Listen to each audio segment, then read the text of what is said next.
అంతా వాళ్ళకి బిడ్లు ఇక్కడ ముల్బాల్తో వెంకటేశ్వర గుట్టుపల్లి ఏమో టైం అయిపోయింది దేవుడు ఏం చేసే టైం ఏమో తెలియలేని బిడ్డ అని వాడు చూసేలా తెచ్చి వాళ్ళమ్మ తెస్తా ఉన్నా కట్టే చిన్నప్పటి నుంచి ఎత్తుకుంటున్నది.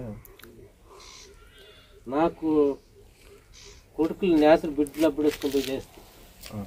పెద్ద కూతురు పిండి వాళ్ళు పసి బిడ్డలు ఎత్తుకునే బిడ్డలు దగ్గరే కొన్ని కూడా ఇట్లా చేతులు ఎత్తుకుని పోయా ఏమో రెండో సంబంధం అప్పుడు ఉందా లగ్నమో ఎత్తుకుని పోయి చేస్తుంది. అట్లా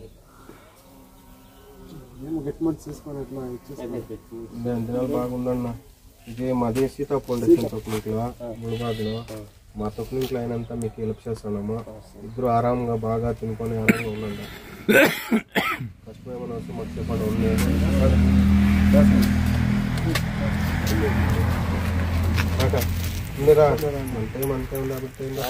ఏమో కానీ నలుగురు తెల్లాలని ఆ దేవుని సన్నిధిలో పోవాలా, నలుగురు తెల్లాలా మా దేవుడు యా బిడ్డకి కాకూడదు అని వాళ్ళు టీచర్లు అంతే జాగ్రత్తగా ఇప్పుడు ఇంట్లో కోసం మనం వాళ్ళకి గురువులు అవదిపోతే వాళ్ళ తెలియదు గురువులు వాళ్ళే చూడాలి. ఇప్పుడు ప్రపంచంలో ఏ బిడ్డకి కాకూడదు అని వాళ్ళు దేవుడే వాళ్ళని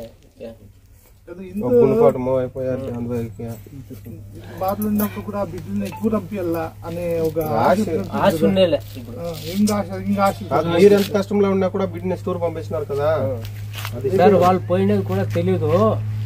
వాళ్ళకి తెలియ బిడ్డకి బిడ్డకి పైక చేయాలని ఎప్పుడో ఒకనాడు పోతా ఉండే మా అప్ప అని వాళ్ళ పిన్నయ్య గారు ఉన్నారు అని పోతా ఉండే. అమ్మ నీ కొడుకు కలిసి నీకు ఎంత భేముందో పోయిరా అని చెప్తా ఉంటే దూరం ఎలా చేయాలి మనము వచ్చిండ్రు అందరూ చూసుకో. ఏమో సాకినారా నెమ్మదిగా ఉండండి. ఏమో అయిపోయింది ఇంకేమో ఉన్నారు బిడ్డలు. నాకు నలుగురు బిడ్డలు ఉన్నారు. ఏమంటే నువ్వు సాకిన బిడ్డ కదా. బాధ అనేది కన్ను బిడ్డల కంటే తెచ్చి పెంచుకుంటాం చూడే అది బాధ. అది వేరే ఆడబిడ్డ ప్రతిసారి ఇంట్లో పారాడుతా ఉన్నాడు. భోజనం పెట్టిన మా తాత ఒక్కొక్క దానికి మా తాత నాకు తెలిసిన విషయంలో మా బిడ్డ పెంచుకుంటాను అంతా బిడ్డ ఏదో పొద్దుక్కుని నడుస్తూ ఉండే. ఏమో బాగున్నాడా